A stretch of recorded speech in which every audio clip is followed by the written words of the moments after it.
चलिए आज से हम अपना जो बेसिक 3 का कोर्स है उसको स्टार्ट करने जा रहे हैं।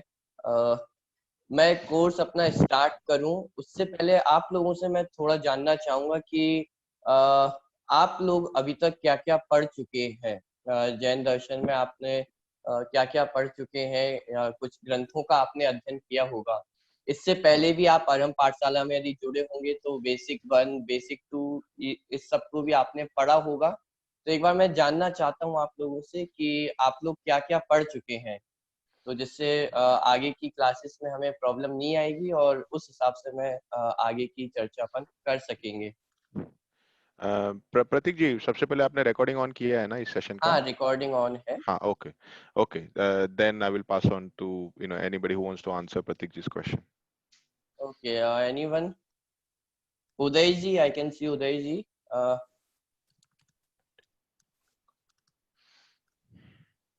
you will have to unmute yourself. Okay. हाँ जी, हमने इस वीक जैनिज्म बेसिक पार्ट 1 किया था, जिसमें णमोकार मंत्र का हमने सीखे थे उस दिन। तो आपने बेसिक 1 पढ़ा है और बेसिक बेसिक 1 और बेसिक 2 आपने दोनों पढ़े होंगे। नहीं, बेसिक 1 का तो सिर्फ णमोकार मंत्र एक सेशन हुआ है इस वीक में। बेसिक 2 यहाँ नहीं चला है अभी। अच्छा, चलिए कोई हाँ, बात नहीं। आप और एक साथ दोनों यहाँ अटेंड कर रहे हैं का बेसिक आज 1 फर्स्ट बेसिक 2। सेशन है। वैसे बेसिक 1 का उस दिन फर्स्ट सेशन किए थे। Okay, okay. और और कोई मुझे बताना चाहेगा? अर्चना जी मुझे दिख रही हैं। सॉरी, मैंने अभी ज्वाइन किया। आपका क्वेश्चन क्या है? जैनिज्म में आप क्या-क्या पढ़ चुके हैं? मतलब अभी या आपने आरंभ पाठशाला में पहली क्लासेस अटेंड की होंगी, तो आप उसमें अभी तक क्या-क्या पढ़ चुके हैं? अच्छा, मैंने अरहम पाठशाला में अटेंड नहीं किया है, बट मैंने पहले जब मतलब चाइल्डहुड में बालबोध पाठ 3 तक पढ़ा है, और अभी मेरी डॉटर जाती है पाठशाला, सो उसके थ्रू मैंने इंटरमीडिएट तक उसका नॉलेज है मुझे। Okay, great. मतलब मैं समझता हूँ आप मैंने लोगों को टॉपिक्स बहुत जी। तो मैं समझता हूँ आप लोगों को बहुत कुछ जानकारी होगी, कम से कम रमोकार मंत्र तो हम सभी को आता है, उसका क्या अर्थ है। देव शास्त्र गुरु किसे कहते हैं वो हमें पता है। देव किसे कहते हैं, शास्त्र किसे कहते हैं, गुरु किसे कहते हैं। एक जैन दर्शन में जो जिसका आधार हम कह सकते हैं जैन दर्शन का, अनेकांत स्याद्वाद। हो सकता है आपने पढ़ा नहीं हो इसके बारे में, लेकिन शब्द तो आपने सुने होंगे। जैन दर्शन को यदि हम कहीं से भी शुरू करें तो अनेकांत और स्याद्वाद, इसको हम कहीं बाहर नहीं रख सकते हैं। यदि जैन दर्शन का पर्यायवाची कहूँ तो अनेकांत और स्याद्वाद है, तो ये शब्द तो आपने कम से कम सुने ही होंगे। अ, आप सभी ने सुना है या नहीं सुना है अनेकांत स्याद्वाद? Okay, great. इतनी जो है वो बेसिक नॉलेज है जैनिज्म की। रमोकार मंत्र हम सभी को आता है। देव शास्त्र गुरु क्या होते हैं वो हमें पता है। अनेकांत स्याद्वाद का कम से कम हमने नाम तो जरूर सुना है। चलिए, आज अपन जिस चैप्टर को पढ़ने वाले हैं वो है पंच परमेष्ठी। जो चैप्टर है वो है पंच परमेष्ठी। अब क्या होते हैं पांच परमेष्ठी, क्या स्वरूप है उनका, अपन इस क्लास में समझने की कोशिश करेंगे। चलिए स्टार्ट करते हैं। आप किसी को यदि कोई भी क्वेश्चन हो तो आप नोट करके रख सकते हैं। क्लास के आखिरी में अपन उन क्वेश्चंस को भी लेंगे और उनका आंसर देने की कोशिश करेंगे। और यदि मुझे लगेगा कि आपको बीच में भी यदि कोई क्वेश्चन होता है तो एक बार आप मुझे बस बता दें। यदि होगा तो मैं आपसे क्लास के बीच में ही पूछ लूंगा, वरना आखिरी में हम जरूर उन सारे क्वेश्चंस का आंसर देंगे। चलिए तो स्टार्ट करते हैं हम। आज हम पढ़ने वाले हैं पांच परमेष्ठी, पंच परमेष्ठी। पंच परमेष्ठी में जो पंच है, पंच का मतलब होता है पांच। पंच मतलब होता है पांच। और जो पंच है वो संस्कृत का टर्म है। पंच मीन्स होता है 5। जैसे अपन बोलते हैं ना पंच, तो पंच किसे कहते हैं? किसी को जो मारा जाता है बॉक्सिंग में तो उसे पंच कहा जाता है। तो हम पंच क्यों कहते हैं उसे? क्योंकि वो 5 फिंगर्स के मिलकर बनता है ना। जो भी पंच बनेगा तो 5 फिंगर्स से मिलकर बनता है। तो ये संस्कृत का टर्म है जिसका मीनिंग होता है 5। पंच मीन्स 5 एंड परमेष्ठी। अब परमेष्ठी किसे कहते हैं? जैसे पोस्ट्स होती हैं अलग अलग, आप किसी भी लेवल पे जाएंगे, जैसे कोई कंट्री है तो कंट्री की सबसे बड़ी पोस्ट कौन सी है? ये प्रेसिडेंट है, प्राइम मिनिस्टर है। कोई स्कूल है तो उसमें सबसे बड़ी पोस्ट किसकी है? ये प्रिंसिपल है। तो जिस तरह हर जगह कोई ना कोई पोस्ट होती हैं, आप परमेष्ठी भी ऐसे समझ सकते हैं कि एक पद है, एक पोस्ट है जिसपे जीव जाकर स्थित होते हैं। तो जो परम पद पे स्थित होते हैं उन्हें परमेष्ठी कहते हैं। इसका मतलब यह है कि जो टॉप मोस्ट जो पोस्ट होती है उस पे जाके जो स्थित होते हैं उसे परमेष्ठी कहते हैं। इसका मतलब इस संसार में इतने सारे जीव हैं, इंडिया में, यूके में, अमेरिका में, हर जगह इतने सारे जीव हैं। इतना ही नहीं, मनुष्य गति के साथ साथ देव गति भी है, त्रियंच गति भी है, नरक गति भी है, वे सभी भी जीव है। अब इतने सारे जीवों में कैसे डिसाइड किया जाए कि कौन सबसे ऊंची पोस्ट पर है और कौन सबसे नीची पोस्ट पे है? आखिर बहुत बड़ा अपने पास एक पॉपुलेशन है, इतनी बड़ी अपने पास संख्या है, नंबर है जीवों का, तो उसमें से कैसे डिसाइड किया जाएगा कि कौन सबसे टॉप मोस्ट पे है और कौन सबसे नीचे है? कैसे डिसाइड करें कि कौन सबसे उच्च पद पे है और कौन नीचे पद पे है? यदि आप सभी ने एक ग्रंथ का नाम सुना होगा, मोक्ष मार्ग प्रकाशक, सुना है आप सभी ने? आप मुझे थम्स अप कर सकते हैं तो मुझे पता चलता रहेगा आप क्लास में जुड़े हैं। ओके, बहुत सारे लोगों ने मोक्ष मार्ग प्रकाशक एक ग्रंथ का नाम सुना है। तो मोक्ष मार्ग प्रकाशक पंडित टोडरमल जी द्वारा रचित है। उस ग्रंथ में टोडरमल जी हमें बहुत बढ़िया एक तरीका हमें बताते हैं कि कैसे आखिर डिसाइड किया जाए कि कौन सा जीव ऊंचे लेवल पे है और कौन सा जीव नीचे लेवल पे है। जैसे हर पोस्ट का कोई ना कोई क्राइटेरिया होता है। किसी स्कूल का यदि प्रिंसिपल बनना है तो उसके अपने अपने क्राइटेरिया होंगे कि आपको इतनी इतनी क्वालिफिकेशंस होनी चाहिए, इतना एक्सपीरियंस होना चाहिए। हर चीज की कोई ना कोई क्राइटेरिया होता है। आप छोटी से छोटी जॉब के लिए भी यदि जाएंगे तो वहां पे भी कोई ना कोई क्राइटेरिया होता ही है कि इतनी क्वालिफिकेशन आपको चाहिए। तो ऐसे ही अब जो परमेष्ठी है ये भी एक पोस्ट है, तो उसके लिए क्या क्राइटेरिया है, क्या क्या क्वालिफिकेशंस होनी चाहिए कि हाँ कि ये जीव परमेष्ठी कहला सकता है। जैसे मेरे सामने नीरव जी दिखाई दे रहे हैं, तो आखिर नीरव जी को ऐसी कौन कौन सी क्वालिफिकेशंस होनी चाहिए कि वो भी परमेष्ठी बन सके, वो भी परमेष्ठी कहलाए जा सके? आप लोगों को एक छोटा सा डाउट हो रहा होगा कि क्या हम लोग भी परमेष्ठी कहलाए जा सकते हैं? क्या हम भी परमेष्ठी बन सकते हैं?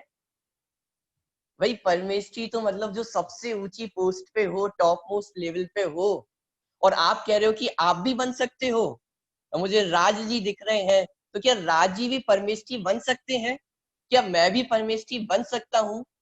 कि हाँ, इस विश्व का ऐसा कोई भी जीव नहीं है जो इस पद से अछूता रह सके। लेकिन तो क्या हर कोई परमेष्ठी बन जाएगा कि नहीं? जैसे जॉब हर किसी को नहीं मिल जाती है, इंटरव्यू देने तो 100 लोग आते हैं, तो क्या 100 के 100 लोगों को जॉब मिल जाती है कि नहीं? जो उन क्वालिफिकेशंस में खड़ा उतरता है, जो क्राइटेरिया में खड़ा उतरता है, उसी को जॉब मिलती है और बाकियों को नहीं मिलती है। तो ऐसे ही हालांकि जॉब तो सबको मिल सकती है, लेकिन आपको उसमें एक्सेल होना पड़ेगा, उसमें आपको साबित करना पड़ेगा। तो ऐसे ही एक पंच परमेष्ठी की पोस्ट है, 5 पोस्ट है, अरहंत, सिद्ध, आचार्य, उपाध्याय और साधु, ये 5 पोस्ट है हमारे पास।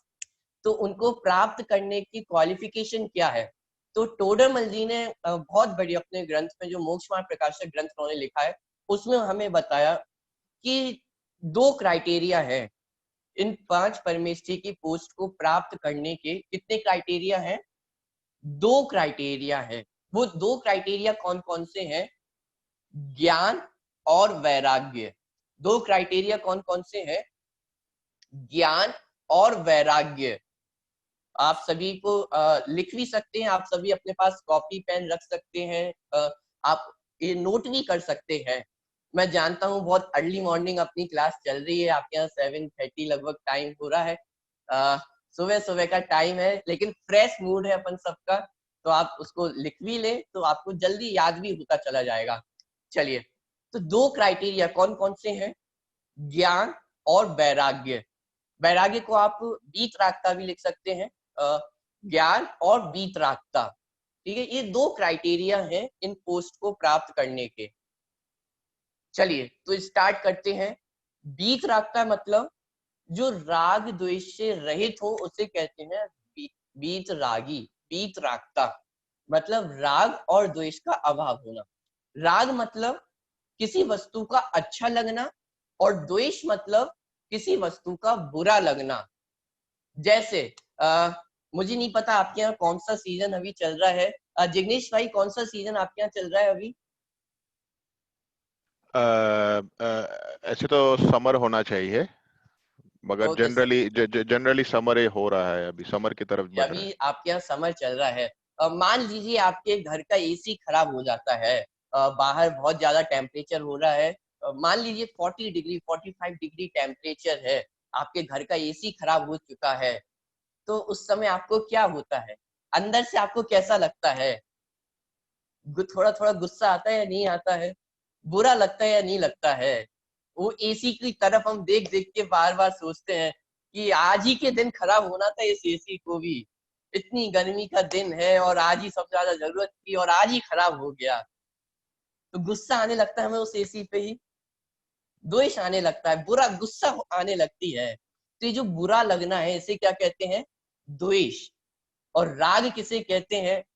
मान लीजिए आपका एसी खराब हो चुका है और इलेक्ट्रीशियन आता है, वो आपका एसी बहुत जल्दी सही करके चला जाता है और आप 1 घंटे के अंदर बढ़िया ठंडी ठंडी हवा में बैठे हैं, आनंद ले रहे हैं। बाहर 40 डिग्री हो रहा है लेकिन अंदर आप आराम से मजे में बैठे हुए हैं। अब वही एसी आपको कैसा लगने लगा? ध्यान देना, 1 घंटे पहले उसी एसी पे आपको गुस्सा आ रहा था कि आज ही के दिन इसको खराब होना था, कैसा एसी है, कंपनी में शिकायत करनी पड़ेगी और दुनिया भर के तामझाम हम सोच रहे थे। और ठीक 1 घंटे बाद वो एसी आपका सही हो चुका है। अब आप मुझे बताइए आपको कैसा लग रहा है? बढ़िया आप ठंडी हवा में बैठे हुए हैं आराम से, कैसा लग रहा है आपको? कि बहुत अच्छा लग रहा है। अब वही एसी हमें कितना अच्छा लग रहा है, देवता समान वो एसी हमें दिखाई देता है। तो अब क्या हो रहा है आपको? राग हो रहा है, ठीक है। 1 घंटे पहले द्वेष और 1 घंटे बाद राग। मैं पूछता हूँ, ये राग और द्वेष की वस्तु 2 अलग अलग थी या एक ही थी? सिंपल सा क्वेश्चन है, वो एसी एक ही था या अलग अलग थे? मतलब जिस एसी पे आपको गुस्सा आ रहा था वो दूसरा एसी होगा, अलग कंपनी का एसी होगा, और जिससे अभी आपको राग हो रहा है, जो आपको एसी अच्छा लग रहा है, वो कोई दूसरा एसी होगा, है ना? हाँ जी या ना जी? देखिए ये तो अपनी क्लास है, तो आप सभी मुझे जरूर आंसर दें। आप मुझे ऐसे भी बता सकते हैं, ऐसे भी बता सकते हैं, जो तरीका हो, लेकिन आपको बताना है क्योंकि अपनी क्लास है, ठीक है। एक ही है। तो प्रश्न ये है कि वो एसी 2 अलग अलग है या एक ही एसी है? बहुत सोच समझ के आंसर दीजिएगा, क्योंकि एक एसी था जिसपे आप गुस्सा कर रहे थे और एक एसी ऐसा है जो आपको देवता समान लग रहा है। तो क्वेश्चन मेरा ये है कि वो एसी एक ही है या अलग अलग है? एक ही है। कि वो एसी तो एक ही है और उस एक एसी पे ही आपको राग भी है और द्वेष भी है। इसका मतलब बहुत ध्यान से आप समझना कि वो जो राग द्वेष है वो एसी पे डिपेंडेंट नहीं है, वो राग द्वेष हमारे ऊपर डिपेंडेंट है, हम पे डिपेंडेंट है। वो राग द्वेष करना उस एसी पे डिपेंडेंट नहीं है। यदि मान ले कि वो राग द्वेष एसी पे डिपेंडेंट हो जाए, तो जिस समय आप एसी पे द्वेष कर रहे हैं, तो फिर एक कभी पॉसिबल नहीं हो पाएगा कि आप उससे राग कर सके। क्योंकि एक वस्तु यदि द्वेष का कारण बनती है तो वो हमेशा द्वेष का ही कारण बननी चाहिए। वही वस्तु हमें राग का कारण क्यों बन जाती है? इसको और सिंपल तरीके से आपको समझाऊं तो आप सभी के बच्चे होंगे, तो आपको अपने बच्चों पे कभी गुस्सा आता है या नहीं आता है? या आप में से बहुत रोज से आता लोग स्टूडेंट्स होंगे, तो स्टूडेंट्स को अपने टीचर्स पे गुस्सा आता है या नहीं आता है कभी कभी? कैसे टीचर्स हैं, इतना सारा होमवर्क दे देते हैं। तो पेरेंट्स को अपने बच्चों पे, बच्चों को अपने टीचर्स पे गुस्सा आता है या नहीं आता है? तो क्या आप हमेशा उन पे गुस्सा ही करते हैं या उनसे प्यार भी करते हैं, उन पे राग भी होता है? कि जिन बच्चों पे आपको 1 मिनट पहले गुस्सा आ रहा होता है, अगले ही पल उनसे आपको राग भी होता है, उन्हें प्यार भी कर रहे होते हैं।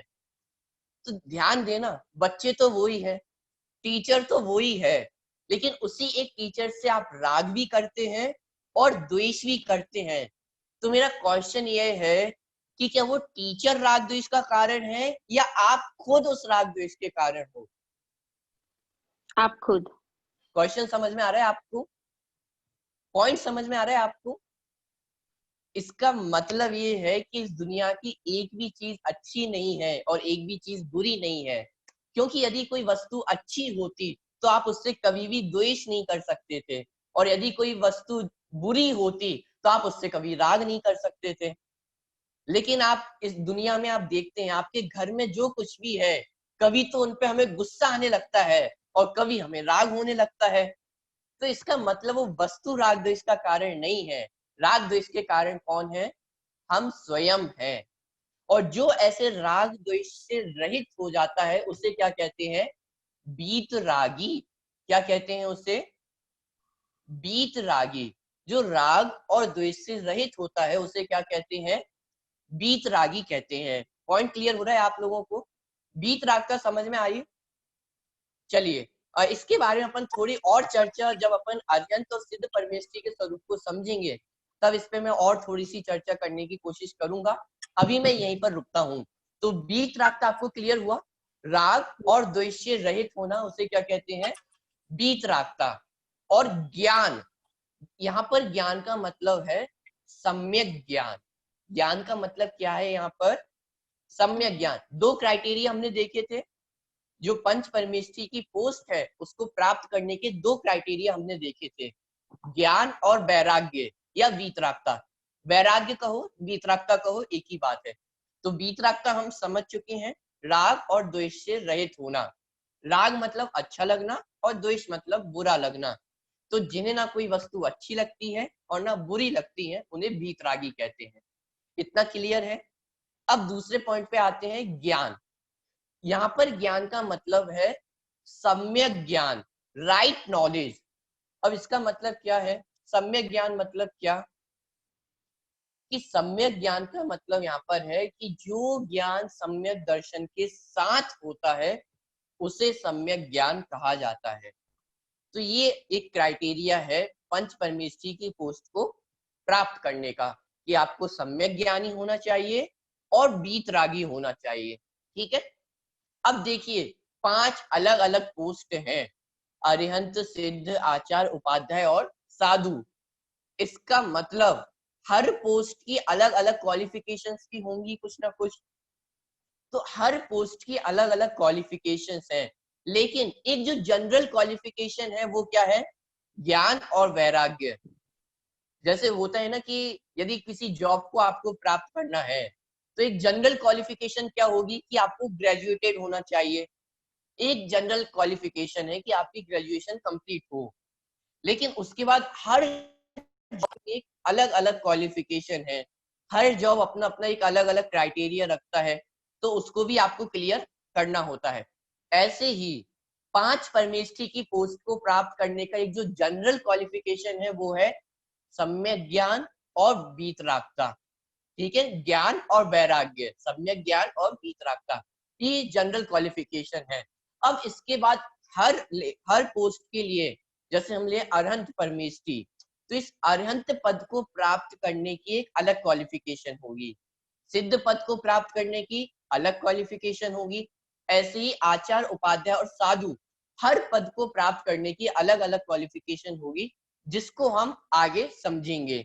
ठीक है? तो अभी आपको इतना समझ में आया? 5 परमेष्ठी, पंच परमेष्ठी जो अपने चैप्टर का नाम है, तो पंच मतलब 5 और परमेष्ठी मतलब जो परम पद पे स्थित हो उन्हें परमेष्ठी कहते हैं। परम पद मतलब टॉप पोस्ट। बहुत इजी यदि मैं कहूँ तो परम पद का मतलब होता है टॉप पोस्ट पे। अब ये तो हम देखेंगे कि वो टॉप पोस्ट आखिर है क्या, उसकी क्या क्या क्वालिफिकेशंस हैं, वो हमने देख ली है। 2 क्वालिफिकेशंस हैं, ज्ञान और वैराग्य, सम्यक ज्ञान और वीतरागता। इतना सभी को क्लियर है? चलिए आप मुझे ऐसे भी कर सकते हैं, आप मुझे हाथ खड़ा करके बता दें जिससे मैं आगे बढ़ सकूं। तो सबको क्लियर हुआ इतना? पंच Yes. परमेष्टि, पंच मतलब 5, परमेष्टि मतलब जो परम पद पे स्थित हो, टॉप पोस्ट पे हो। इतना क्लियर है?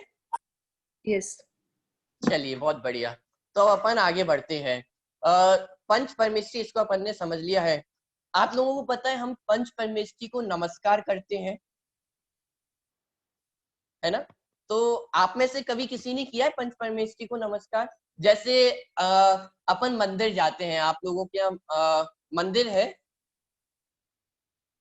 Very good. तो आप लोग मंदिर जाते होंगे, मान लीजिए महावीर भगवान की प्रतिमा है, तो जैसे अपन सभी ने मंदिर में महावीर भगवान को नमस्कार किया है, तो ऐसे ही मेरा क्वेश्चन ये है कि आपने पंच परमेष्ठियों को कभी नमस्कार किया है?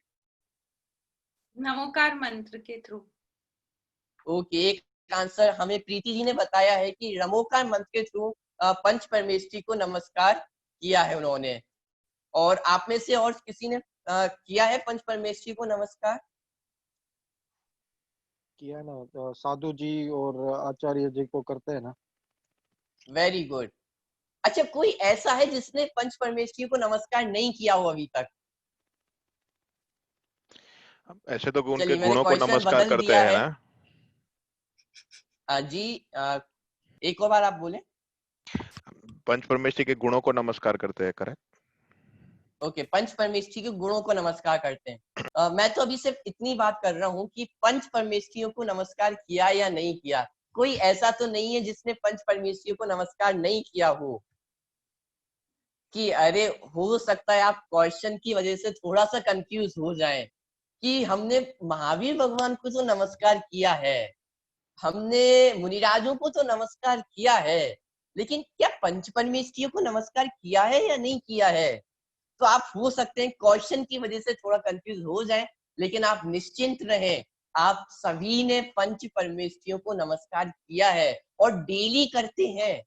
जैसा कि प्रीति जी ने हमें बताया था, रमोकार मंत्र में आप किन्हें नमस्कार करते हो? इन पंच परमेष्ठियों को ही तो नमस्कार करते हैं हम। आप सभी को नमोकार मंत्र आता है। सबसे पहली लाइन क्या है? नमो अरिहंताणम। तो आपको पता है इस लाइन में आपने किसको नमस्कार किया है? अरहंत परमेष्ठी को नमस्कार किया है इस लाइन में। नमो अरिहंताणम अर्थात अरहंत परमेष्ठी को नमस्कार हो। नमो सिद्धाणम, इसमें किसको नमस्कार किया हमने? सिद्ध परमेष्ठी को। समझ में आ रहा है आपको? नमो आईरियाणम, किसको नमस्कार किया? आचार्य परमेष्ठी को। नमो उवज्जायाणम, उपाध्याय परमेष्ठी को। और नमो लोए सव्य साहुणम, लोक के सभी साधुओं को नमस्कार हो। तो हम डेली अपने जीवन में पंच परमेष्ठियों को नमस्कार करते हैं। तो अभी एक सबसे बड़ा क्वेश्चन ये है कि जिनको आप नमस्कार करते हो, क्या उनके बारे में आप जानते हो या नहीं जानते हो? भाई जैन दर्शन ये कहता है कि बिना सोचे समझे आप किसी को भी नमस्कार नहीं करना। जैन दर्शन अंध भक्ति को बढ़ावा नहीं देता कि आप तो कह दिया कि इनको नमस्कार करना है तो आप करते जाओ। नहीं, जैन दर्शन कभी ये नहीं कहता कि हाँ पंच परमेष्ठी जब मैं कहता हूँ तो आप इसमें अरहंत आदिनाथ भगवान से लेकर महावीर भगवान तक सभी को लगा सकते हैं। आचार्य कुंद को, नम्रचंद देव, सभी को इसमें आप गर्वित कर सकते हैं। तो कहने का मतलब क्या है यहाँ पर कि जैन दर्शन एक कभी नहीं कहता कि आप महावीर भगवान को नमस्कार करें तो बिना उनको जाने पहचाने नमस्कार करें।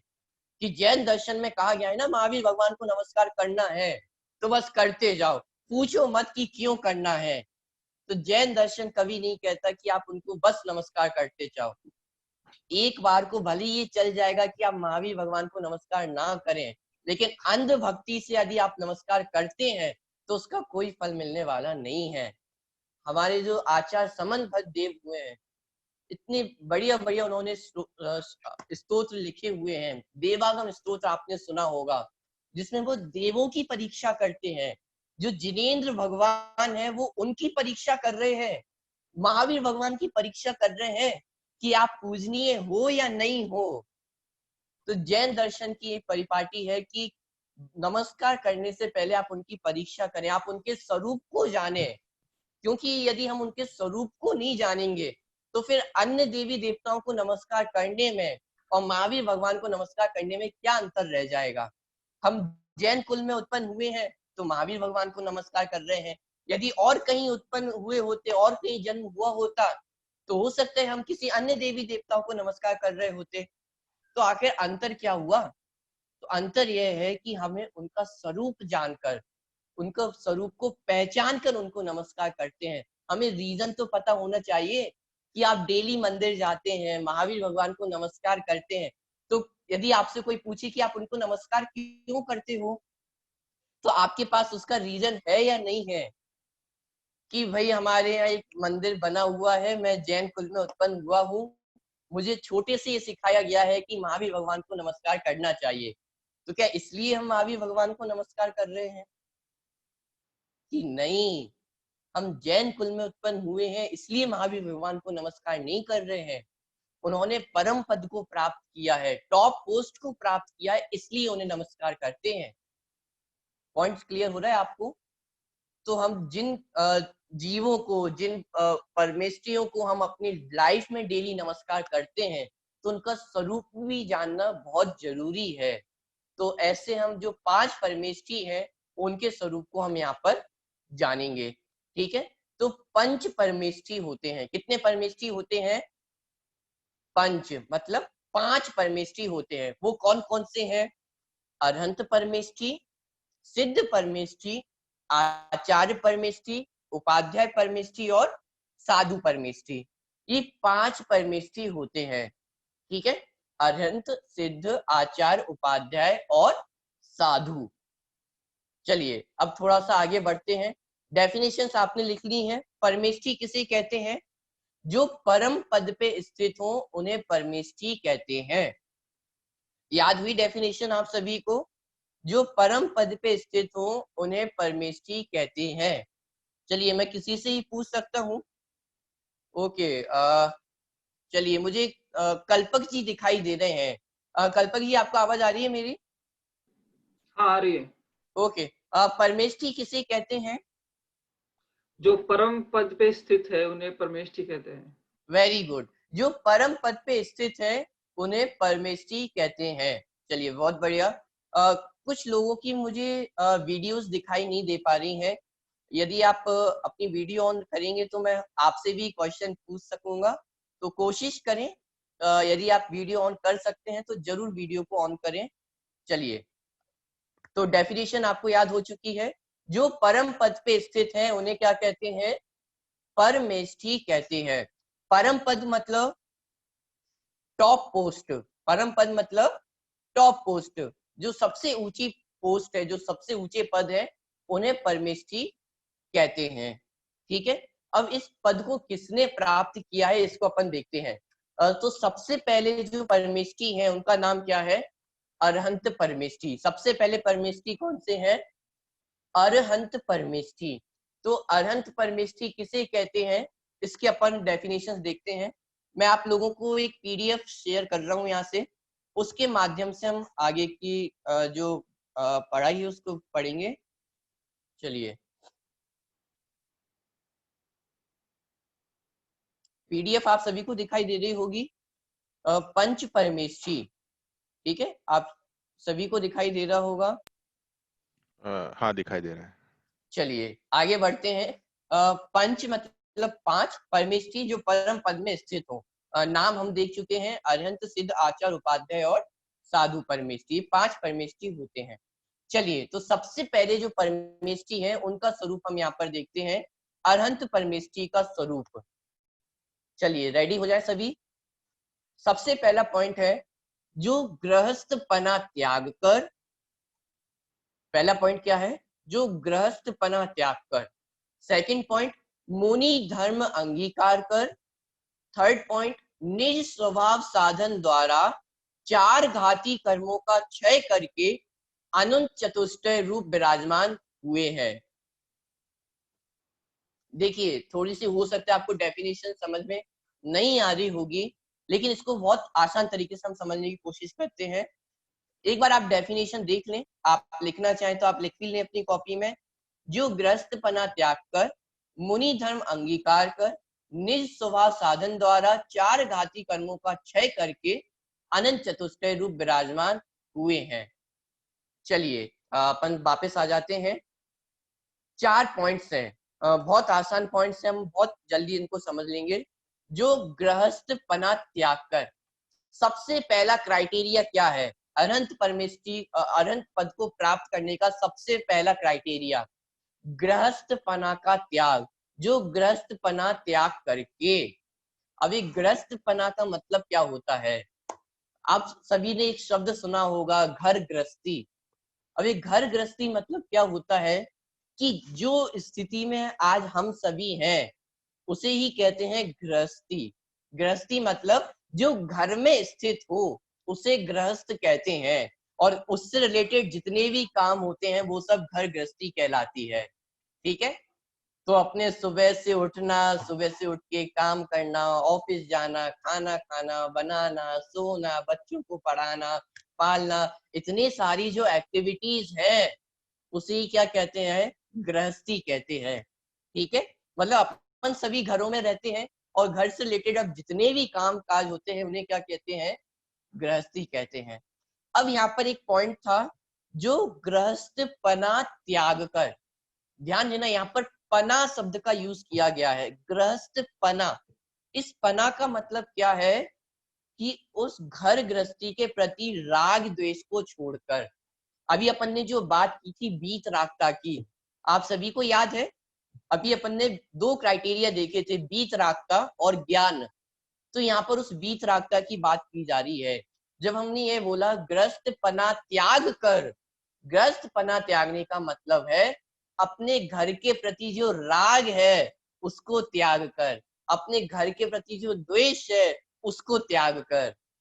आप लोगों को क्वेश्चन हो रहा होगा कि भैया हमें तो अपने घर के प्रति राग होता है, सबको अपना अपना घर अच्छा लगता है, किसी को द्वेष भी होता है क्या?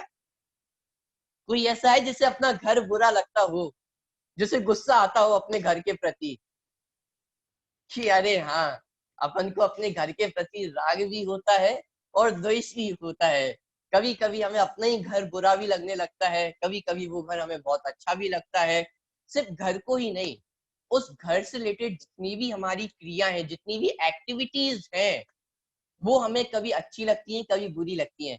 मान लीजिए कभी आपकी फेवरेट डिश बनी हो, आपकी हो सकता है कुछ भी फेवरेट डिश हो वो उस दिन बनी हो।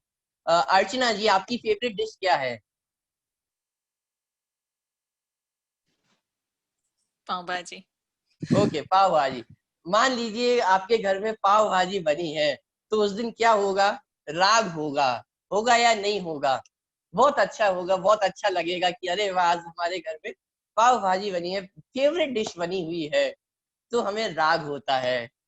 चलिए, और मान लीजिए उस दिन अर्चना जी कोई वो पाव भाजी बनानी पड़ रही है, लेकिन फिर भी उन्हें बहुत मजा आता है, बहुत अच्छा लगता है कि फेवरेट डिश खाने को हमें मिल रही है। और मान लीजिए किसी दिन उन्हें वो डिश बनानी पड़ जाए जो उन्हें ज्यादा अच्छी नहीं लगती है, तो उस दिन हमें कैसा लगता है कि अरे बहुत गुस्सा आता है, उस दिन बहुत द्वेष होता है। होता है या नहीं होता है? तो खाने बनाने की एक्टिविटी तो वो एक ही है, एक ही क्रिया है, लेकिन उसी एक ही क्रिया से हमें कभी राग होता है, कभी द्वेष होता है। चलिए, अभी तो मैं एक्टिविटी की बात कर रहा हूँ। अब अपन उस पाव भाजी को यदि ले लें, क्या हर दिन आपको वो पाव भाजी अच्छी लगती है? साल के हर दिन क्या पाव भाजी खा सकते हैं?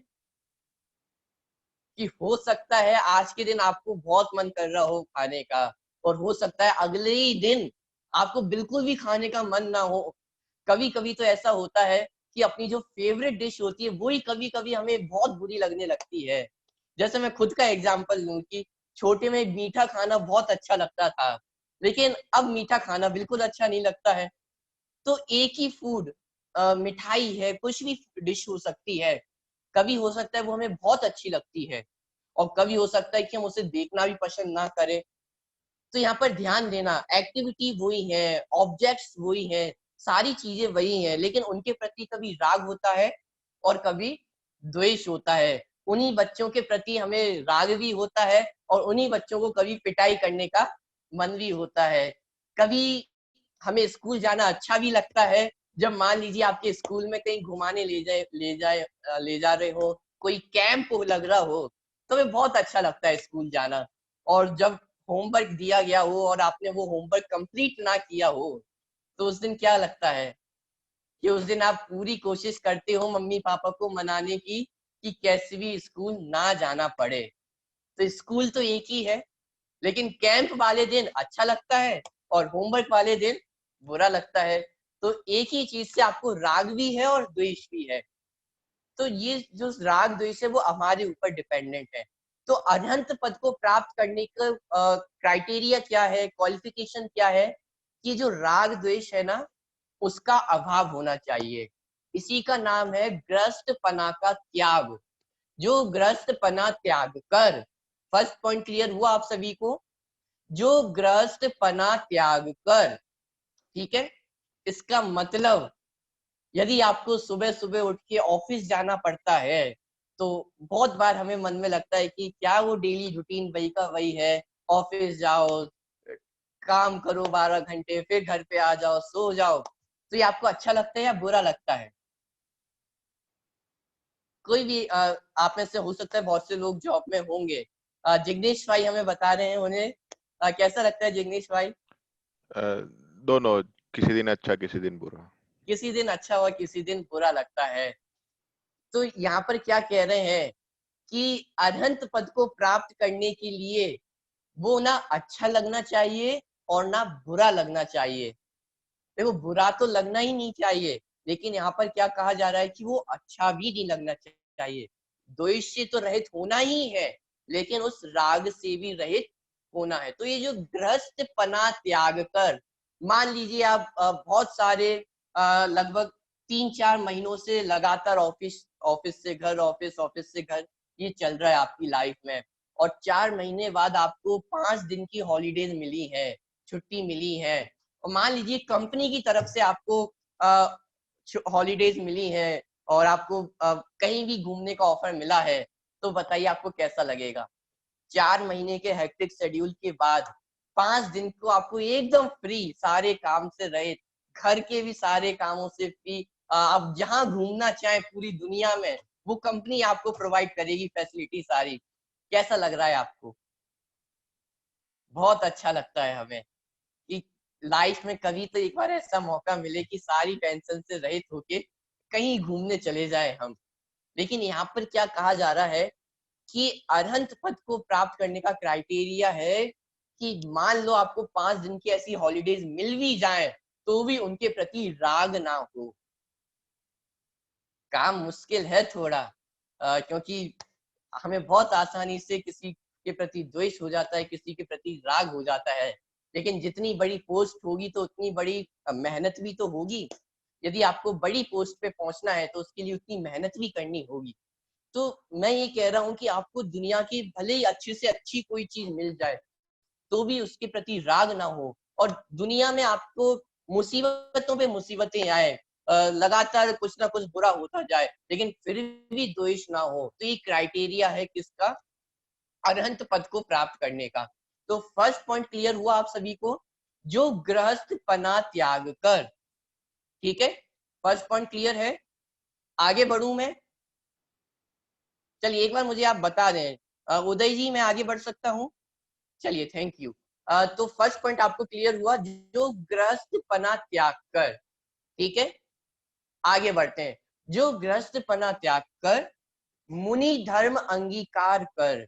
मुनि धर्म मतलब मुनिराजों का जो पद है, जो नग्न दिगंबर साधु होते हैं, उस अवस्था को प्राप्त करके, इसका मतलब जितनी भी घर गृहस्थी थी उसका त्याग करके, उसको छोड़ के, ठीक है, रंच मात्री जो परिग्रह है उसको अपने पास नहीं रखना। परिग्रह मतलब जितनी भी अपने पास चीजें होती हैं, एक आत्मा को छोड़कर बाकी जो कुछ भी हमारे साथ है वो सब क्या है? परिग्रह है। हमारा घर है, हमारे कपड़े हैं, बच्चे हैं, पेरेंट्स हैं, फैमिली है, जो कुछ भी है उसका नाम क्या है? परिग्रह है। और मुनि धर्म अंगीकार करने का मतलब यह है कि समस्त परिग्रहों को छोड़कर मुनि धर्म अंगीकार करके, मतलब जो ग्रस्त अवस्था थी उसको त्याग करके नग्न दिगंबर साधु दशा को धारण करना है। ठीक है, तो 2 क्राइटेरिया समझ में आ चुके हैं आप लोगों को। ग्रस्तपना त्याग कर मुनि धर्म अंगीकार करके। ठीक है नीरव जी, 2 क्राइटेरिया क्लियर हैं आपको? ओके, आगे बढ़ते हैं। तो 2 क्राइटेरिया हैं, जो ग्रस्तपना त्याग कर मुनि धर्म अंगीकार करके। अब तीसरा, निज स्वभाव साधन द्वारा 4 घातिया कर्मों का क्षय करके। अब देखिए थोड़ा सा कठिन शब्द हो सकते हैं, निज स्वभाव साधन द्वारा, चलिए लेकिन बहुत आसान है, अपन इसको बहुत आसानी से समझेंगे। निज स्वभाव साधन द्वारा, साधन मतलब होता है मीडियम, साधन मतलब होता है मीडियम। जैसे अपनी ये क्लास चल रही है, तो इस क्लास के लिए मीडियम कौन है? कि आप कह सकते हैं अरहम पाठशाला इसमें हमें मीडियम है, जूम ऐप हमें मीडियम है, आपका मोबाइल इसमें मीडियम है या नहीं है? तो ये साधन है जिनके माध्यम से आज हम इस क्लास को अटेंड कर पा रहे हैं। तो साधन का मतलब होता है मीडियम, जिसके द्वारा वो काम किया जा रहा है। ठीक है, अब निज स्वभाव मतलब, निज मतलब होता है मैं, निज मतलब मैं स्वयं, निज मतलब मैं स्वयं, निज स्वभाव, स्वभाव मतलब नेचर, स्वभाव का मतलब क्या होता है? नेचर। तो अपना नेचर कैसा है, अपना स्वभाव कैसा है? सोचिए आप जरा कि आपका स्वभाव कैसा है। यदि स्वभाव को मैं बहुत सिंपल वर्ड्स में यदि डिफाइन करना चाहूं, तो जो आपसे कभी नहीं छूटे। क्या आप में कोई ऐसी चीज है जो आपसे कभी नहीं छूटे? आप जरा सोच के देखें कि आपका नेचर क्या है जो कभी ना छूटे।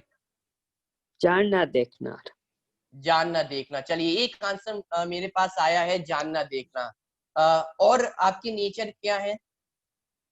जैसे बाहर भी आप लोगों से सभी से पूछा जाता है कि इसका नेचर कैसा है, तो बताया जाता है कि इसका बहुत शांत स्वभाव है, ये बहुत साइलेंट रहता है, ये बहुत ज्यादा बातूनी है, बोलने वाला है।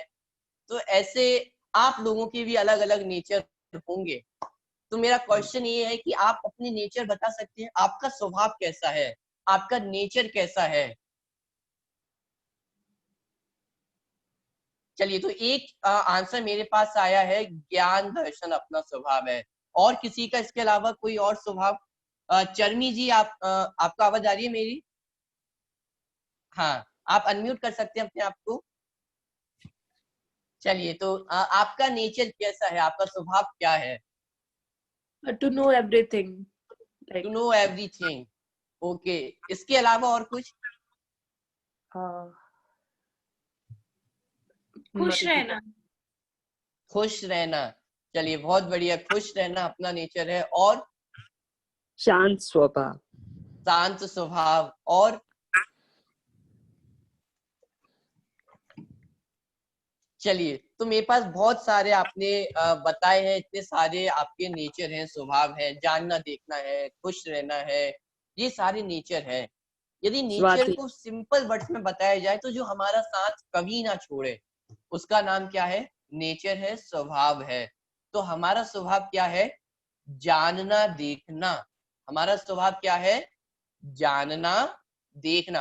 अच्छा, गुस्सा करना हमारा नेचर है या नहीं है? जैसे बहुत बार कहा जाता है ना कि इसका नेचर तो बहुत गुस्से वाला है, ये तो इनको हमेशा गुस्सा बना रहता है। जैसे कहा जाता है, हिंदी में कहा जाता है कि नाक पे गुस्सा सवार रहता है। नाक पे गुस्सा सवार रहने का मतलब ये है कि मतलब हमेशा 24 घंटे वो गुस्से में ही रहते हैं। तो किसी का ऐसा नेचर होता है, तो क्या वो गुस्सा करना हमारा नेचर है या नहीं है? सोचिए जरा, क्यों गुस्सा करना हमारा नेचर नहीं है? क्योंकि वो हमारे साथ हमेशा नहीं रहता है। तो कुछ पल के लिए वो गुस्सा आता है और फिर चला जाता है। लेकिन जो ज्ञान दर्शन है, क्या आप मुझे एक भी ऐसी कंडीशन बता सकते हैं जब आप ज्ञान दर्शन से रहित हो गए हो? ज्ञान दर्शन मतलब जानना, टू नो। क्या ऐसा आपकी लाइफ में कभी ऐसा हुआ है कि आपका जानना देखना बंद हो जाए? सोचिए जरा। अच्छा, व्यक्ति यदि कोमा में चला जाए तो वहां तो उसका जानना देखना बंद हो जाता होगा। कोई व्यक्ति कोमा में है तो उसका जानना देखना बंद होता होगा या नहीं होता होगा? अच्छा, यदि किसी व्यक्ति की मृत्यु नहीं। हो गई है तो उसका जानना देखना बंद होता है या नहीं होता है? नहीं क्वेश्चन होता है। क्लियर हो रहा है आप लोगों को? तो क्या लगता है आपको, कोमा में जानना देखना होता है या नहीं होता है? जो लोग कह रहे हैं कि होता है तो वो हाथ खड़ा कर सकते हैं। ओके, कल्पक जी बोल रहे हैं होता है, राज जी बता रहे हैं होता है, नीरज जी आप हाथ खड़ा नहीं कर रहे, इसका मतलब आपको लगता है नहीं होता है। चलिए कोई बात नहीं। और कौन हाथ, एक बार फिर से आप हाथ खड़ा कर ले, मैं फिर से देख सकूंगा। चलिए, प्रीति जी, अर्चना जी, उदय जी, ईला जी, चलिए बहुत बढ़िया। जिग्नेश भाई भी बोल रहे हैं। चलिए, तो इसका मतलब आप कह रहे हैं कोमा में ज्ञान दर्शन होता है। चलिए अब अपन दूसरा वोट लेते हैं। कितने लोग ये कहते हैं कि कोमा में ज्ञान दर्शन नहीं होता है? वो हाथ खड़ा कर सकते हैं।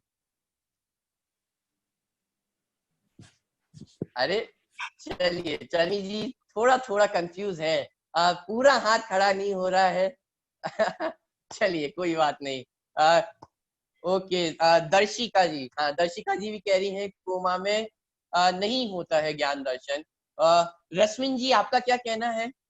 ज्ञान दर्शन तो हमेशा चालू ही है। तो कोमा में होता है या नहीं होता है? तो भी ज्ञान दर्शन तो चालू ही होगा। ओके ठीक है, कोमा में भी ज्ञान दर्शन होता है। चलिए, और बहुत सारे लोग हमारे साथ जुड़े हैं, मिलन जी हैं, तेजस जी हैं, प्रेक्षा जी हैं। मैं उनके नाम इसलिए नहीं ले पा रहा हूँ क्योंकि उनकी वीडियो ऑन नहीं है, लेकिन आपका भी डेफिनेटली कोई ना कोई वोट जरूर होगा। चलिए, तो कुछ लोग कह रहे हैं ज्ञान दर्शन होता है, कुछ लोग कह रहे हैं ज्ञान दर्शन नहीं होता है, और कुछ लोग कंफ्यूज हैं कि हाथ खड़ा करें या नहीं करें। चलिए कोई बात नहीं। तो कोमा में भी प्रतीक जी, ज्ञान दर्शन प्रतीक जी, नहीं छूटता है। प्रतीक जी, ऐसी एक भी हाँ, किसका कोई ये क्वेश्चन? मेरे को आपको बोलना है कि ज्ञान स्वभाव है, ज्ञान वो आत्मा के साथ तादात्म्य स्वभाव है। सो तादात्म्य हाँ स्वभाव कभी इससे छूटता नहीं है। सो जी इसीलिए बिल्कुल ज्ञान तो चालू ही होगा, ज्ञान दर्शन। बिल्कुल बिल्कुल। तादात्म्य स्वभाव आपने बताया है। मैं जानबूझ के ऐसे अभी शब्दों का प्रयोग नहीं कर रहा हूँ, डिफिकल्ट नहीं करना चाहता हूँ। आप इतना समझें कि जो नेचर है वो हमसे कभी भी छूटता नहीं है। तो ज्ञान दर्शन एक ऐसी चीज है, यदि आप कोमा में भी चले जाते हैं तो भी वो हमसे नहीं छूटता है। हाँ, ये बात अलग है कि वो हमें बाहर दिखाई देता है या नहीं देता है, उसकी व्यक्ति हो पाती है या नहीं हो पाती है। कोई व्यक्ति कोमा में है तो हमें ऐसा लग सकता है कि उसको कोई फीलिंग्स नहीं है, उसे कोई ज्ञान दर्शन नहीं है, लेकिन उसे भी ज्ञान दर्शन कंटिन्यू बना रहता है। ठीक है, चलिए, तो ज्ञान दर्शन एक ऐसी चीज है जो हमारा साथ कभी नहीं छोड़ती है। अच्छा, आप लोगों ने चींटी देखी है? जी चींटी जैसे कहते हैं, या कोई भी आपके घर में इंसेक्ट्स होते हैं, एनिमल्स होते हैं, वो आपने देखे होंगे। तो उनमें ज्ञान दर्शन होता है या नहीं होता है? उस छोटी होता सी है, चींटी में ज्ञान दर्शन होता है या नहीं होता है? होता होता है। है। होता है। उस होता है। छोटी सी चींटी में भी ज्ञान दर्शन होता है। अच्छा, एक शब्द आपने सुना होगा, निगोदिया जीव। शब्द सुना है आपने? हाँ। जी Yes. अच्छा चलिए, निगोदिया जीव भले ही आपने ना सुना हो, आपको ये तो पता है ना कि आलू में बहुत सारे जीव होते हैं। हम्म। Yes. ओके, तो आपको इतना पता है आलू में जीव होते हैं इसलिए हम नहीं खाते हैं। तो उस आलू में जो जीव है, जो हमें दिखाई भी नहीं देते हैं, इतने छोटे जीव हैं, उनमें ज्ञान दर्शन होता है या नहीं होता है? यस, उसमें भी होता है। होता है। होता है। उनमें भी ज्ञान दर्शन होता है। और अनंत सिद्ध परमेष्ठी में सिद्ध भगवान है, महावीर भगवान है, उनमें ज्ञान दर्शन है या नहीं है? है स्वभाव है तो भी ज्ञान दर्शन होगा। है। तो आप देख रहे हैं सबसे नीचे से लेकर सबसे ऊपर तक, उस आलू में रहने वाली जीव से लेकर सिद्ध भगवान तक, इस दुनिया में एक भी ऐसा जीव नहीं है जिसके पास ज्ञान दर्शन ना हो, जो जानता देखता ना हो। और इतना ही नहीं, ऐसी कोई भी कंडीशन नहीं है जिसमें जानना देखना बंद हो जाए। समझ में आ रहा है आपको? तो इसलिए ज्ञान दर्शन हमारा स्वभाव है, नेचर है, जो हमेशा हमारे साथ रहने वाला है। हाँ अर्चना जी, आपका क्वेश्चन है कुछ? अब मुझे ये था कि निगोदिया जीव को नॉलेज नहीं होता है तो उनको ज्ञान दर्शन कैसे होता है? ओके, मुझे ये था कि फर्स्ट जीव से ही नॉलेज होता है, फिर स्थावर जीव में जो एकेंद्रीय जीव होते हैं उनको नॉलेज नहीं होता है, तो फिर उनको ज्ञान दर्शन होता है। देखिए, सबसे पहली बात तो ऐसा नहीं है कि सिर्फ त्रस्त जीवों को ज्ञान होता है, स्थावर जीवों को भी ज्ञान होता है। ठीक है, अब जिस टर्म में हम नॉलेज को यूज करते हैं, नॉलेज मतलब किसी वस्तु का ज्ञान होना। मुझे मोबाइल का कितना नॉलेज है, मुझे जैन दर्शन के बारे में कितना नॉलेज है, एक वो ज्ञान अलग चीज है। और एक जानना कि भले ही मुझे मोबाइल की जानकारी नहीं है कि मोबाइल से क्या किया जाता है, कैसे यूज किया जाता है, लेकिन इतना तो जानकारी है कि कुछ है, ये मोबाइल है या कुछ है, इतनी नॉलेज तो हो रही है ना मुझे। तो यहाँ पर उस ज्ञान की बात की जा रही है। ठीक है, मतलब जानना देखना तो होता है, अब कितना ज्यादा होता है वो बात एक अलग है, लेकिन जानना तो होता है ना कि ये कुछ तो है। जैसे एक छोटी सी चींटी होती है, चींटी को नहीं पता कि उस जो व्हाइट व्हाइट वो दिखता है वो शुगर कहलाती है, वो शक्कर कहलाती है, उसे कोई नॉलेज नहीं है इसके बारे में। आप चींटी से जाके पूछोगे कि शक्कर मीठी होती है या कड़वी होती है, वो नहीं बता पाएगी। आप उससे कलर पूछोगे, वो नहीं बता पाएगी। आप उसकी यूजेस पूछोगे, वो चींटी नहीं बता पाएगी। लेकिन फिर भी उसे शक्कर का ज्ञान है या नहीं है, मेरा क्वेश्चन ये है आपसे। उस चींटी को शक्कर का ज्ञान है या नहीं है? Yes. हाँ, बस अब जो ज्ञान है ना, उस ज्ञान की बात हम यहाँ पर कर रहे हैं। ठीक है, चलिए, तो ऐसा जो ज्ञान है वो निगोदिया से लेकर सिद्ध भगवान तक सभी जीवों को होता है। चलिए, अर्चना जी, क्लियर हुआ आपका डाउट?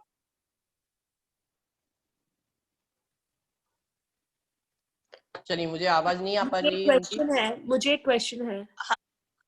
हाँ, सो बेसिकली आप ये बता रहे हैं कि कोई भी जीव को ज्ञान होता है। सो लाइक अर्लियर बिफोर आपने कोमा में जाने से पहले बोला था कि जो मर जाते हैं उनको ज्ञान नहीं होता। So like after that we the body don't have knowledge, like correct, जानना या कुछ भी। मैंने ये नहीं कहा कि मृत्यु के बाद ज्ञान नहीं होता है। ये तो मैंने आपसे क्वेश्चन पूछा था कि क्या मृत्यु के बाद, क्या डेथ के बाद ज्ञान होता है या नहीं होता है। तो डेथ के बाद भी नॉलेज होती है, ज्ञान होता है, क्योंकि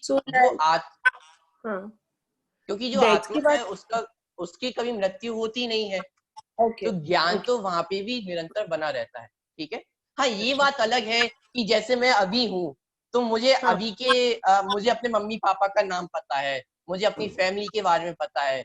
हो सकता है मेरी डेथ के बाद मुझे अपने मम्मी पापा का नाम ना पता हो, जो पिछले जन्म में मम्मी पापा थे उनका नाम ना पता हो, लेकिन ज्ञान तो रहेगा ना मुझे, वो ज्ञान तो कहीं नहीं जाएगा।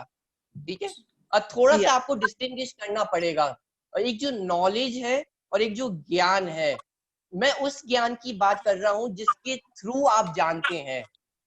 ठीक है, क्या जान रहे हैं अभी उसकी बात नहीं कर रहा हूँ, जिसके थ्रू आप जानते हैं वो ज्ञान हमारे पास हमेशा रहता है। Okay, got it. ठीक है, थैंक यू।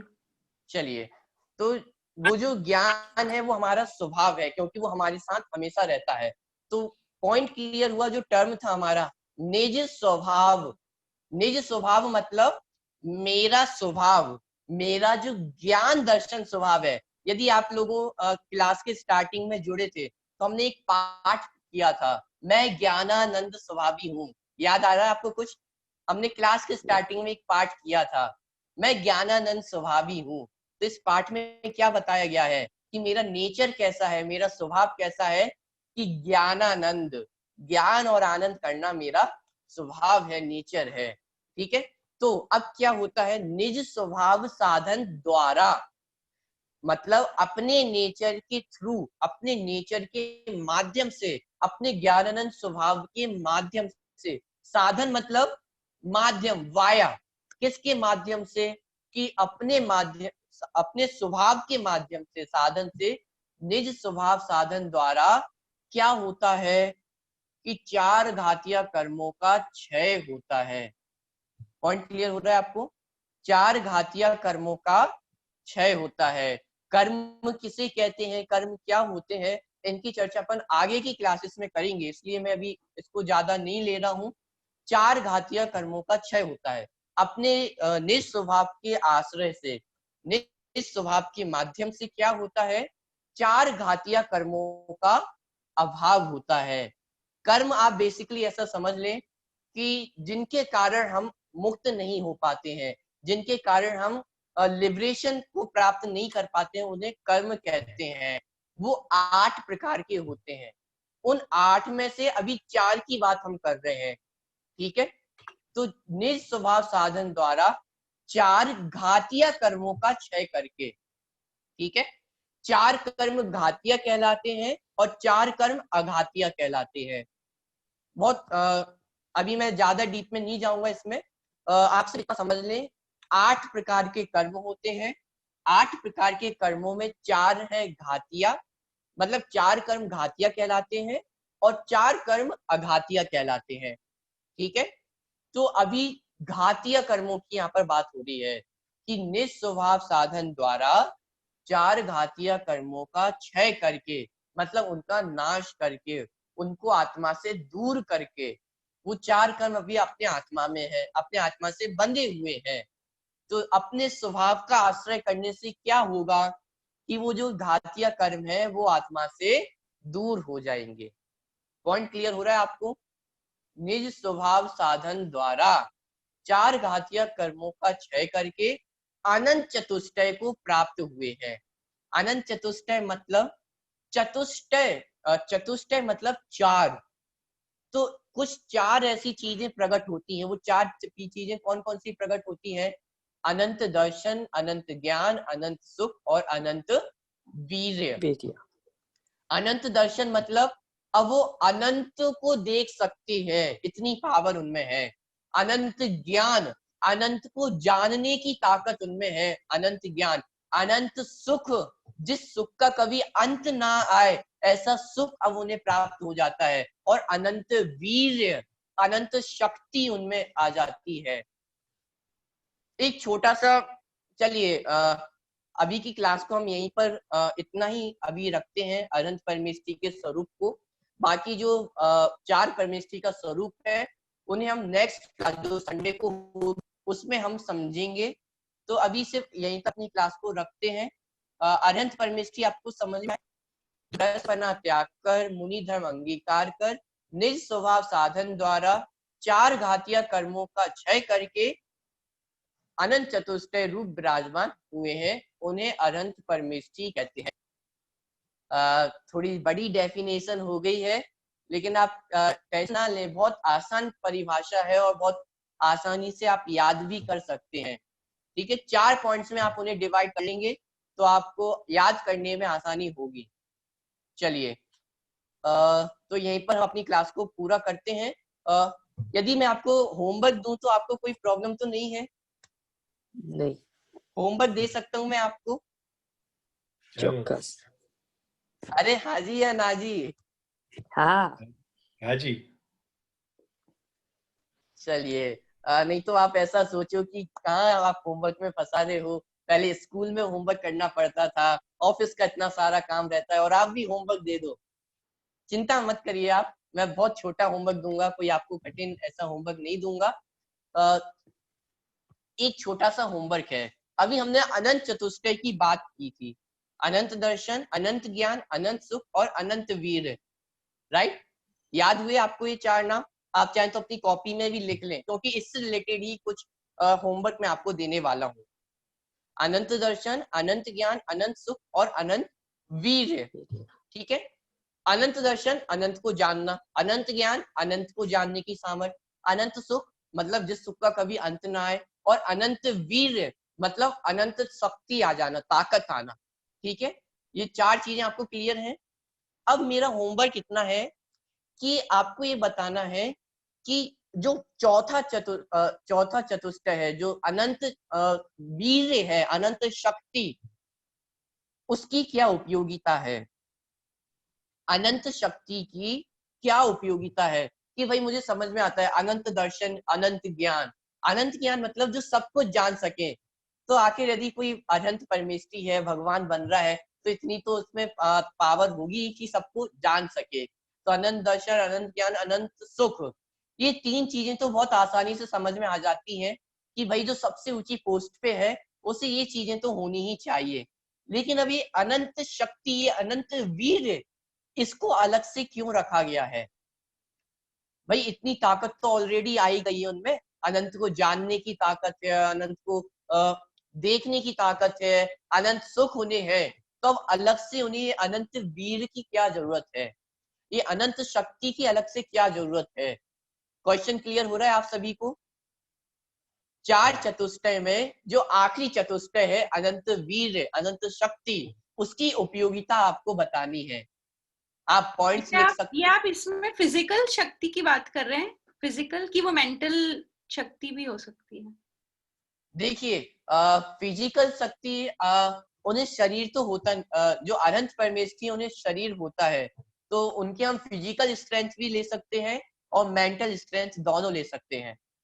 ठीक है, लेकिन थोड़ा सा हिंट मैं आपको देता हूँ, या मेंटल स्ट्रेंथ पे मेरा यहाँ पर ज्यादा फोकस है।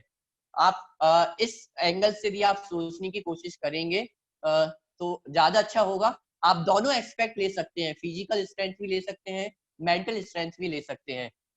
क्वेश्चन ये है कि आपको उसकी उपयोगिता बतानी है, रीजन बताना है कि क्यों जरूरत पड़ी उसको अलग से लेने की, क्योंकि ऑलरेडी इतनी ताकत तो उनमें है ही ना।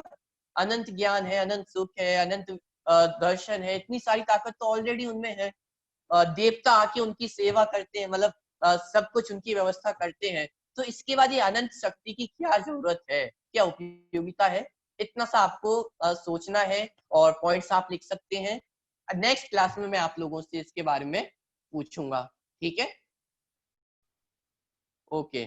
चलिए, अब आपको यदि कोई क्वेश्चन हो तो आप मुझसे पूछ सकते हैं, उसके बाद हम अपनी क्लास को पूरा करेंगे।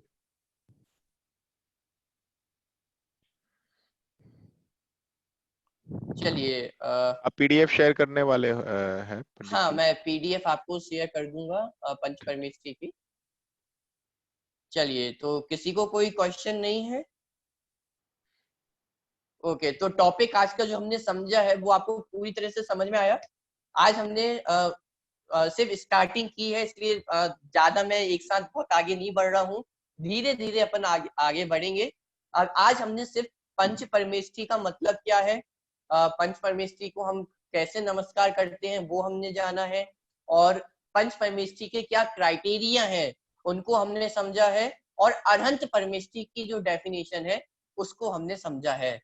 चलिए, तो इतना आज हमने पढ़ाई की है। कोई क्वेश्चन हो तो आप बाद में भी मुझसे ग्रुप पर पूछ सकते हैं, क्लास में भी आप मुझसे पूछ सकते हैं। अपनी अगली जो क्लास होगी वो संडे को होगी। ठीक है, टाइमिंग यही रहेगी 7:30 AM। अगली क्लास जो होगी वो संडे को होगी, और इस क्लास की रिकॉर्डिंग भी आपको दी जाएगी। तो यदि आप कभी कोई क्लास मिस कर जाए, आप नहीं अटेंड कर पाए, तो बाद में भी आप क्लास को अटेंड कर सकते हैं, और क्लास के बीच में भी हो सकता है आप कुछ सुन ना पाए हो तो उसको भी आप दोबारा सुन सकते हैं। ठीक है, चलिए, आपको कैसे मिलेगा वो रिकॉर्डिंग, आज का रिकॉर्डिंग कब कैसे मिलेगा? व्हाट्सएप ग्रुप में आ जैसे रश्मिन भाई, व्हाट्सएप ग्रुप में मैं आपको भेज दूंगा। ठीक है, थैंक यू। ओके, चलिए। प्रदीप जी, आप वैसे कोई कुछ काम भी तो कर रहे होंगे, तो आप कैसे टाइम निकालते हैं ये पाठशाला चलाने के लिए, आपके निज जो काम होगा उससे? जी, मेरी अभी पढ़ाई चल रही है, यूनिवर्सिटी में MA कर रहा हूँ मैं अभी। अच्छा। उसके साथ साथ टाइम मुझे मिल जाता है पढ़ाने के लिए। फिलॉसफी से ही मैं कर रहा हूँ तो हेल्प भी होती है। जितना अपन पढ़ाते हैं तो अपना विषय भी और क्लियर होता है, हेल्प होती है, तो टाइम निकल जाता है। और वैसे भी अभी तो इंडिया में लॉकडाउन चल रहा था, अभी थोड़ा खुल गया है तो अभी सब घर पे ही हैं। चलिए। अच्छा, बढ़िया। हाँ, आपको जय धन्यवाद। Jinendra, thank you. Thank you, चलिए। Pratik ji. Thank Thank you so you. much. जय जिनेन्द्र। जय जिनेन्द्र। रमोकार मंत्र पढ़ के पंच परमेष्ठियों को नमस्कार करते हुए हम अपनी क्लास को पूरा करेंगे। आप सभी हाथ जोड़ लें। नमो अरिहंताणं, नमो सिद्धाणं, नमो वायरियाणं, नमो उवज्रायाणं, नमो लोवे सवसाहुणम्।